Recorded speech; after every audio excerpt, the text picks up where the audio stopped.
Today's episode, we got free agents signing left and right. In the biggest non-news, AEW is interested in someone else. So they want to bring in even more talent. And some weird stuff happening with rikishi. But on that note, ladies and gentlemen, welcome to your favorite segment, my favorite segment, everybody's favorite segment, Cheap Pops. What does everybody want?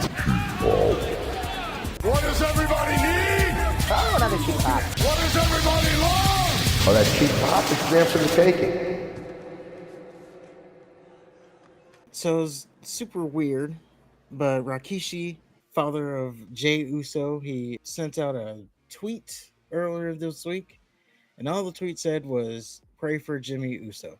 There was no follow-up, no nothing, just play for Jimmy Uso. So I guess whatever has him out of WWE right now is a little bit more serious than we all thought. But again, there was no details or no follow-up or no nothing. I've took it like he was playing that he's still hurt from the bloodline attack because it just so happened to be when Roman came back.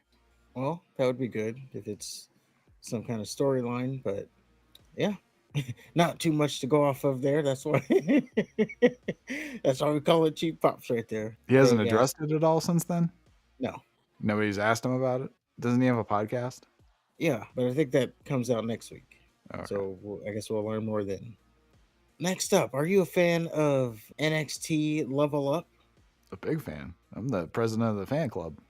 Well, I got some bad news for you because it is being noted that NXT Level Up discontinued.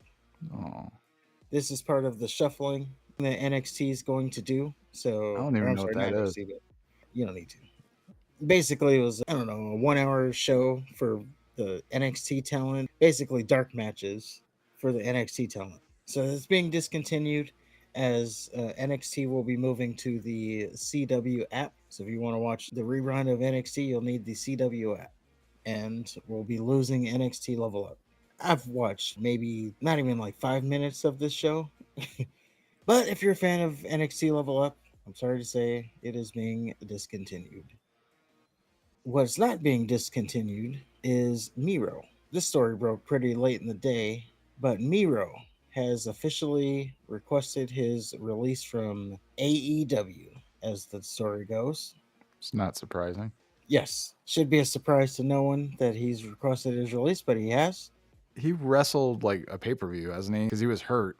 Then Tony had that thing where he made it sound like he didn't know what the hell was going on with Miro. Like he just found out he was hurt or something. And Miro was like, I've been hurt for months. Sorry, Tony wasn't aware of that. And then he came back for like a pay-per-view and then he's been gone since then. Yeah, and as the story goes, he's been pitched ideas and didn't want to do any of the ideas that were pitched at him. Tony wanted to bring him back to, I would assume, if he didn't want to do a job to this, that, or the other. And he's like, no, I'm good. So he's been sitting his ass at home. It should also be mentioned that him and CJ Perry are no longer together, and she still works there. So probably wants to get away from her. What does she do? Well, nothing now. I can't see like her having anything to do without cheating on Rusev. Yeah. Let this be a lesson to anybody who wants to build a career off of your spouse. But what happens when you break up? Then you're both fucked. Well, like Rusev isn't fucked. He can still wrestle. He can, but still, Rusev, you don't really think of him without Lana. I think the furthest he gets away from Lana after being cucked by Bobby Lashley and then whoever he was cucked by in AEW. Yeah, he keeps getting cucked. Now he doesn't have anything to get cucked by. Yeah, so it can only improve his stock. We can start gaining respect for him. Well, that's true. CJ Perry, on the other hand, what's she gonna do? She gonna announce? She gonna do interviews? I mean, I would say she was a pretty big part of the act. When she was Lana, the hot and flexible thing, I don't know what that is. Well, that was part of his Redeemer gimmick. It was actually pretty good promos he was putting on with the Redeemer, as he would say stuff like his hot, flexible wife. That's where that all came from, because he would say that he was going to bend his opponent and then bend his hot, flexible wife. Stuff like that. So. Well, now he's going to have to figure out how to do promos without talking about banging his hot wife. He's got to talk about banging the nasty prostitute. Well, I don't know if he would have the Redeemer gimmick in WWE. I think we see Rusev Day again as the window closed on Rusev Day. Will people still care about Rusev Day? I don't know. If he's a more serious character in AEW, I don't see why they wouldn't bring that over. Yeah, it does make sense that he wouldn't go backwards. But it would be, yes, definitely interesting to see how he tweaks the character. Especially without Lana. You can't bring Rusev back without Lana. So if he comes back to WWE, I don't think he's going to be Rusev. Yeah, and I was going to say, now it's not set in stone that he's going back to WWE. He might not go back. He might be done with wrestling. We don't know. But we do know he's done with AEW, allegedly. Well, they haven't granted his release yet. Not yet, but I don't see why they wouldn't. Pride. Yeah. No, you just sit there. Hasn't he done that before? Andrade asked for his release. He said no. But he got it. Did he? Was in I WWE. thought his contract ran out. It may have. I may be wrong on that, but Regal asked for his release and got it. I felt like there was somebody else that asked for a release. But Andrade, yeah, he asked for his release. He didn't get it. He even punched Sammy Guevara. Still didn't get it. I guess if you listen to CM Punk, he asked for his release the first time. He didn't get it. Yeah. But I would say overall, though, if you make a compelling case, he will let you out of the contract. Like he's let people go. But of course, let us know what you think on that. Are you excited to see Rusev back in WWE? Do you think he's going to get out of his contract? Let us know in the comments below.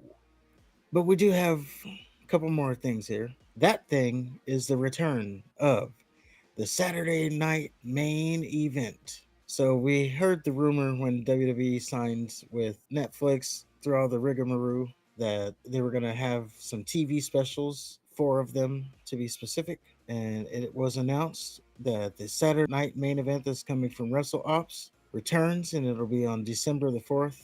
This just hits all the nostalgias for the older crowd. For the younger crowd, I don't know so much, but it will be airing on Peacock. And December 14th is an interesting date because a lot of people thought that they were going to throw this show on the same time that AEW is running their pay-per-view, but they're not. They are doing it, I think it's a week before it. December 28th is the AEW pay-per-view. So whatever that is in calendar days. Yeah, anything on that? Not really. I mean, one of my favorite bits of wrestling is a Saturday night main event. Had Jake Roberts and the British Bulldogs. Papa Shango. Or not Papa, the other one. Kamala. Yeah, I don't know. We'll see what happens. Well, if they go straight up nostalgia for the event. If it's on Peacock, it seems like it's going to be a pay-per-view level type thing. I guess we'll see if it actually shows up on like NBC TV. Yeah. But yeah, Saturday Night Main Event, they used to run those before they turned them into pay-per-views. I remember, yeah, Andre the Giant, Hulk Hogan on it all the time, Ultimate Warrior. I think that was the event that led to WrestleMania 1. That screw job happened where Andre the Giant won the title. I was like, oh, we should go back and do like retro on Saturday Night Main Event. But then I remembered WrestleMania 1. And I don't want to put myself through that again. I liked WrestleMania 1. It was so weird. It's kind of what we get now. Just match. I know, but like no one had finishers. They were just like winning on punches and stuff. Yeah. Well, those were the finishers. Oh, the big right hand, and that's gonna do it. But let us know what you think in the comments. Are you excited for the return of the Saturday night main event? Will you be watching it? Let us know in the comments below. And our final story, I'm gonna be honest, this is like a nothing burger.